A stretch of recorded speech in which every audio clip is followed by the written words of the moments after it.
pour dire que ce qui se passe entre le Burkina et la Côte d'Ivoire, tout vient du Burkina Faso. À partir du moment où le président d'un pays sort et il dit ouvertement que lui, il a un problème avec les autorités ivoiriennes, mais lui, il n'a pas de problème avec le peuple ivoirien. Mais en fait, c'est une attaque que je ne sais pas comment qualifier ça en fait. Parce que tu ne peux pas avoir de problème avec les autorités pendant que ce sont les citoyens ivoiriens qui ont élu leur président. Donc comment tu peux avoir un problème avec les autorités ivoiriennes et ne pas avoir de problème avec les citoyens ivoiriens? Donc ça ne marche pas. Et quand tu regardes, tous les Wahiniens qui sont à Ouagadougou, quand ils placent leur caméra, c'est pour invectiver le président ivoirien. Chaque jour, c'est ça leur travail. Chaque jour. Oui, on n'a jamais vu une autorité burkinabé interpeller ces derniers-là. Jamais. Voilà, jamais ça n'a été fait. Et quand tu regardes même le matériel que la Côte d'Ivoire a remis au Burkina Faso, je me rappelle quand le journaliste Ismaël Ouedraogo a posé la question à Ibrahim Traoré de savoir s'il a reçu du matériel de la Côte d'Ivoire, il a commencé d'abord par éviter la question. Il a fait comme s'il n'a pas compris. Il a dit quoi? Il a dit quoi? Voilà, il a dit quoi? Et après, quand le journaliste a insisté, c'est là maintenant qu'il était obligé de dire oui, on a reçu du matériel, voilà, parce qu'on avait des problèmes à la frontière, ainsi de suite. Donc c'est pour dire quoi? Et en dehors de ça, Ibrahim Traoré est allé, comment on appelle ça, à la frontière, vers la frontière entre le Burkina et la Côte d'Ivoire, et il a dit aux soldats de se préparer pour une guerre intense. Voilà. De se préparer parce que l'ennemi est de l'autre côté. Il parlait de la Côte d'Ivoire. Il a dit que l'ennemi est de l'autre côté, donc il va se préparer sûrement pour venir. Donc il faut se préparer en conséquence parce que, voilà, il faut redoubler d'efforts parce que, voilà, ce qui va se passer là, ça sera fort. Et moi, ça m'a paru bizarre parce que le truc, c'est quoi, Makosso? Quand vous regardez aujourd'hui, toutes nos grandes attaques qu'on subit au Burkina Faso, c'est vers la frontière avec le Mali et le Niger. Mais je n'ai jamais vu les autorités burkinabées sortir pour dire oui, effectivement, les Maliens, les Nigériens, faites tout pour ne pas que ces gars-là traversent vos frontières pour rentrer chez nous. On n'a jamais vu ça. Pourtant, ils sont dans l'AES. Pourtant, ils sont dans l'AES ensemble. Quand Bazoum était encore au pouvoir, on nous a dit au Burkina Faso que si Bazoum tombait, dans les 6 mois à venir, on n'allait plus entendre parler de terreau au Burkina Faso. Ah bon? Oui, bien sûr. Mais aujourd'hui, Bazoum n'est pas là. C'est un de vos gars qui est au Niger. Au Mali également, c'est un de vos gars. Mais comment se fait-il que les gars arrivent à traverser toutes vos frontières pour venir s'attaquer à nos populations? Pourtant, si les trois armées se mettent ensemble et puis commencent à se rapprocher, ils vont les étouffer. Mais comment ils n'arrivent pas à le faire?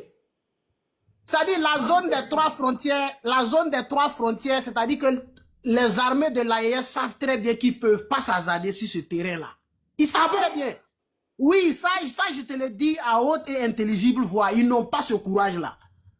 Ils n'ont pas ce courage-là. Tout ce qu'ils peuvent faire, c'est trouver des boucs émissaires. Parce que Ibrahim Traoré sait très bien qu'en ce qui concerne l'insécurité, il a totalement échoué sur toute la ligne. Et qu'est-ce qu'il faut faire? Il faut faire de telle sorte qu'on puisse trouver des boucs émissaires ailleurs. Accuser la Côte d'Ivoire. D'être mis en place. Maintenant, ce que moi je vais donner comme conseil ici aux autorités ivoiriennes là, s'ils peuvent, vraiment qu'ils ferment leurs frontières avec le Burkina jusqu'à ce que les élections passent. Ça, c'est ce que moi je pense. En tout cas, monsieur le président de la République, Alassane Ouattara, c'est un Burkinabé qui vous parle, non? C'est un Burkinabé qui parle. Fermez les frontières. Fermer les frontières jusqu'à après les élections. Parce que ici, tout ce qui est en train d'être fait ici, là, Makosso, je vous le jure que c'est pour mettre en mal les élections qui arrivent en Côte d'Ivoire. La date butoir, c'est les élections de la Côte d'Ivoire. Faire de telle sorte que les élections en Côte d'Ivoire soient troublées. Voilà un peu l'objectif de Ouagadougou. Ça, je vais vous le dire, ça dit sans faux fuyant. Je vous dis ici que je suis burkinabé et j'assume ce que j'ai dit. Parce que ce qui se passe à la frontière entre le Burkina et la Côte d'Ivoire, là, les attaques qu'il y a eu là, vraiment quand tu regardes un peu, vous dites que non, au niveau de la frontière avec la Côte d'Ivoire, vous avez des soldats, vous avez des VDP. Comment est-ce que des terreaux vont aller attaquer la Côte d'Ivoire et rentrer sur le territoire burkinabé? Comment? Question.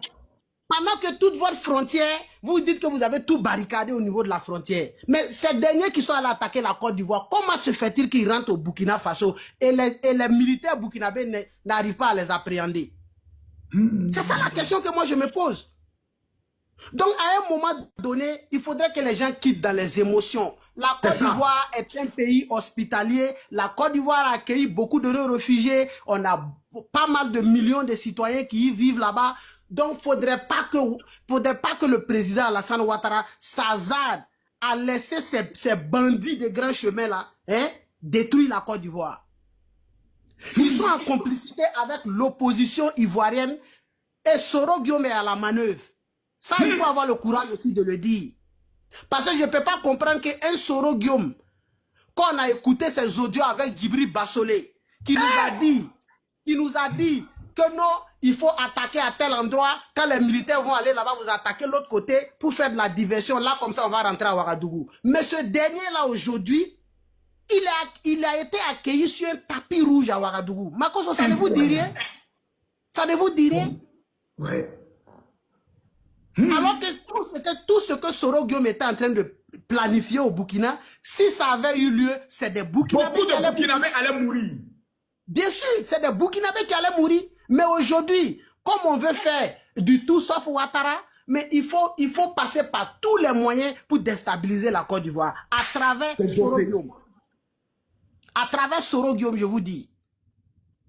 Donc, ce que nous sommes en train de vivre actuellement à la frontière... C'est pas un jeu. Ivoirien, écoutez, ce n'est pas un jeu ce qui se passe. Ce n'est pas un jeu. Et moi, je vous ai promis, tapotez le live, partagez le live. Ce n'est pas du tout un jeu, Makoso, ce n'est pas du tout un jeu. Vous allez voir que s'ils n'ont pas réussi leur plan, après les élections là, ils vont tous se calmer. Parce qu'ils savent que Ouattara est là encore pour 5 ans.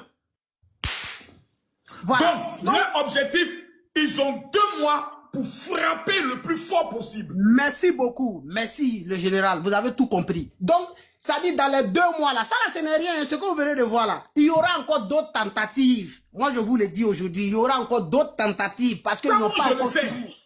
Ils n'ont pas encore fini avec leur plan machiavélique. Ils n'ont pas encore fini. Donc, moi, ce que je préconise, c'est que les autorités ivoiriennes, je vous en prie, fermez votre frontière. Fermez votre frontière avec le Burkina Faso. Fermez cette frontière-là. Pardon. Monsieur le ministre de la Défense, pardonnez. Écoutez le peuple. Fermez les frontières avec le Burkina Faso.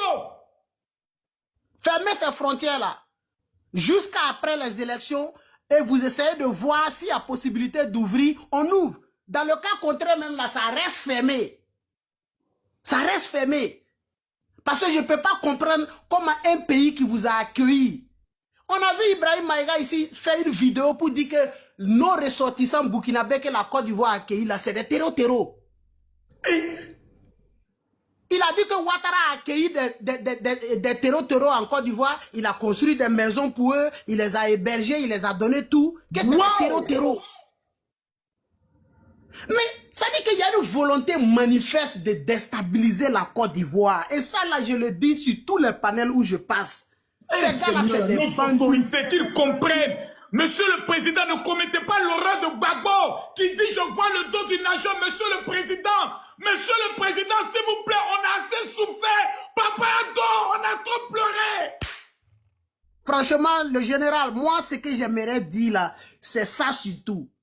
Ça dit que quand vous regardez toute la communication qui est mise en place au Burkina Faso, ça dit que tout est dirigé vers la Côte d'Ivoire. Tout est dirigé vers la Côte d'Ivoire. Tout ce qui se fait au Burkina Faso, quand vous regardez, tout c'est pour mettre en mal la Côte d'Ivoire. Et je ne sais pas d'où vient cette haine-là. Cette haine-là, je ne sais pas d'où elle provient. Moi, mais je regarde, je ne sais pas. Et c'est ça qui me fait mal. Je regarde tout ce qu'on a donné pour qu'un enfant de 37 ans vienne au pouvoir et se permette de vouloir détruire notre pays, la Côte d'Ivoire. Ibrahim Traoré, on t'a fait quoi? Mon général, quand vous écoutez Ibrahim Traoré qui s'assoit à la télévision pour essayer de parler de la vie d'Houphouët-Boigny. Toi, tu connais Houphouët-Boigny où? C'est pas possible. Quand Houphouët-Boigny était au pouvoir, toi-même, peut-être même que toi-même, ton papa même n'était pas encore né. Mais toi, tu vas aller t'asseoir à la télévision pour parler du père fondateur de la Côte d'Ivoire qui est Félix Houphouët-Boigny. Tu l'as connu où? Tu l'as connu où? Tout ça là, c'est pour s'aimer la haine dans le cœur des Burkinabés. Il est allé également à la RTB, qui est notre télévision nationale. Il allait s'arrêter dans la cour de la télévision nationale pour dire que c'est les médias occidentaux qui ont sali Gbagbo. Sinon, Gbagbo est une très bonne personne. Oui, je me rappelle de ça. Regardez. Voilà. Avec tout ce que les Burkinabés ont subi en Côte d'Ivoire sous le règne de Laurent Gbagbo, oui, un président va venir s'asseoir pour dire aujourd'hui que c'est Gbagbo qui était bien. Mais franchement, je tombe des nues, général. Je tombe des nues. Moi-même, je tombe des nues. Parce que je n'arrive pas à comprendre. Moi, je vous dis que Ibrahim...